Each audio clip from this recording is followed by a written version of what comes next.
జనసేన పార్టీకి సంబంధించి ఆవిర్భావ దినోత్సవ సందర్భంగా మహిళలు ప్రధానంగా వీర మహిళల పాత్ర ప్రధానమని చెప్పుకోవచ్చు. మొదటి నుంచి కూడా పవన్ కళ్యాణ్ ఎక్కువగా వీర మహిళలకు ఇంపార్టెన్స్ ఇచ్చిన పరిస్థితి నెలకొంది. దీంతో రాజోల ప్రాంతం నుంచి పెద్ద ఎత్తున మహిళలు చేరుకున్నారు. మనం చెప్పండి, ఎలా ఉండబోతుందంటారు ఈ బహిరంగ సభ?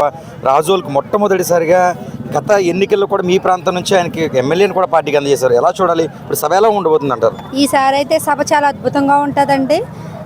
రాష్ట్ర నలుమూల నుంచి కూడా వేలాదిగా ఉద్యోగస్తులు అయితే లేదంటే వీర మహిళలు అయితే జనసేన నాయకులు కార్యకర్తలు అందరూ కూడా మొట్టమొదటిసారి మా అధినాయకుడిని డిప్యూటీ సీఎం హోదాలో వేదిక మీద చూడటానికి చాలామంది అందరూ కూడా చాలా ఉత్సాహంగా ముందుకు వస్తున్నారు. మీరు చూస్తున్నారు, ఇంత ఎండను సైతం లెక్క చేయకుండా ప్రతి ఒక్క జన సైనికుడు వయసుతో సంబంధం లేకుండా చూస్తున్నారు కదా.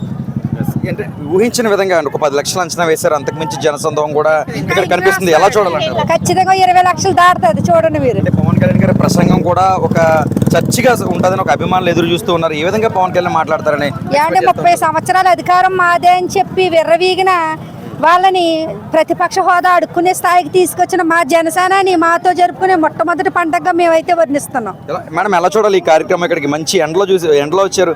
ఏం చెప్తా ఉంటారు పవన్ కళ్యాణ్ గారికి? ఏం చెప్దాం అనుకుంటున్నారు? ఆయన ఏం చెప్తారని మేము కూడా వెయిట్ చేస్తున్నామండి. ఆయన అయితే మొత్తం అందరినీ మంచి ఉద్దేశంలో తీసుకొచ్చి ఇలాగనే నడిపిస్తారని మేము చూస్తాం. అంటే గతంలో మీ ప్రాంతం నుంచి ఎమ్మెల్యేగా గెలిచారు, మరలా మీ ప్రాంతంలో కూడా పవన్ కళ్యాణ్ ఎక్కువ ఆదరణ ఉంటుంది. అంటే పవన్ కళ్యాణ్ అంటే ఇష్టమనా, లేకపోతే అభిమానంతోనా, లేకపోతే ఎలా?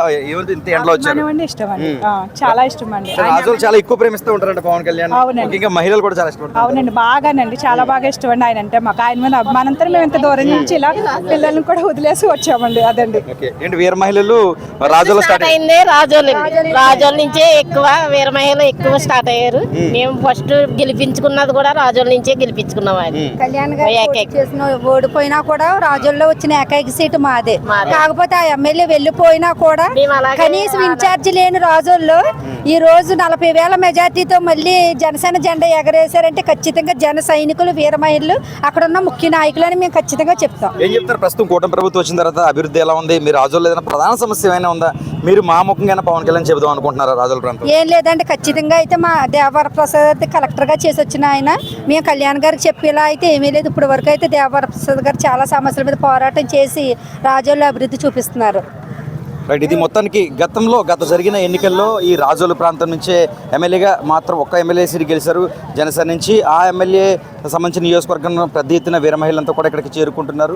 గత చరిత్ర వీర మహిళలు అనేది కూడా ప్రారంభమైన నియోజకవర్గం రాజోలు నియోజకవర్గం తెలియజేస్తున్నారు. పిఠాపురం ప్రాంతానికి రాజోల నుంచి పెద్ద ఎత్తున వీర మహిళలంతా కూడా సభా ప్రాంగణంగా చేరుకుంటున్నారు. వారి అభిప్రాయాలు పవన్ కళ్యాణ్ ఒక సీఎంగా చూడాలనే ఆశ అంటూ కూడా వారు పేర్కొంటున్నారు. ప్రస్తుతం వీర మహిళలకు సంబంధించి ప్రత్యేక గ్యాలరీలు కూడా ఏర్పాటు చేశారు. ఈ ప్రాంగణం అంతా కూడా పూర్తిగా కలకల్లాడుతూ కనిపిస్తుంది. 10 లక్షలు అంచనా వేశారు. అయితే ఇప్పటికే 20 లక్షల మేరకు వచ్చే అవకాశాలు ఉన్నాయని కూడా వీర మహిళలు పేర్కొంటున్న పరిస్థితి పిఠాపురం ఈ చిత్రాల రహదారిపై ఉన్న పరిస్థితి కనిపిస్తుంది.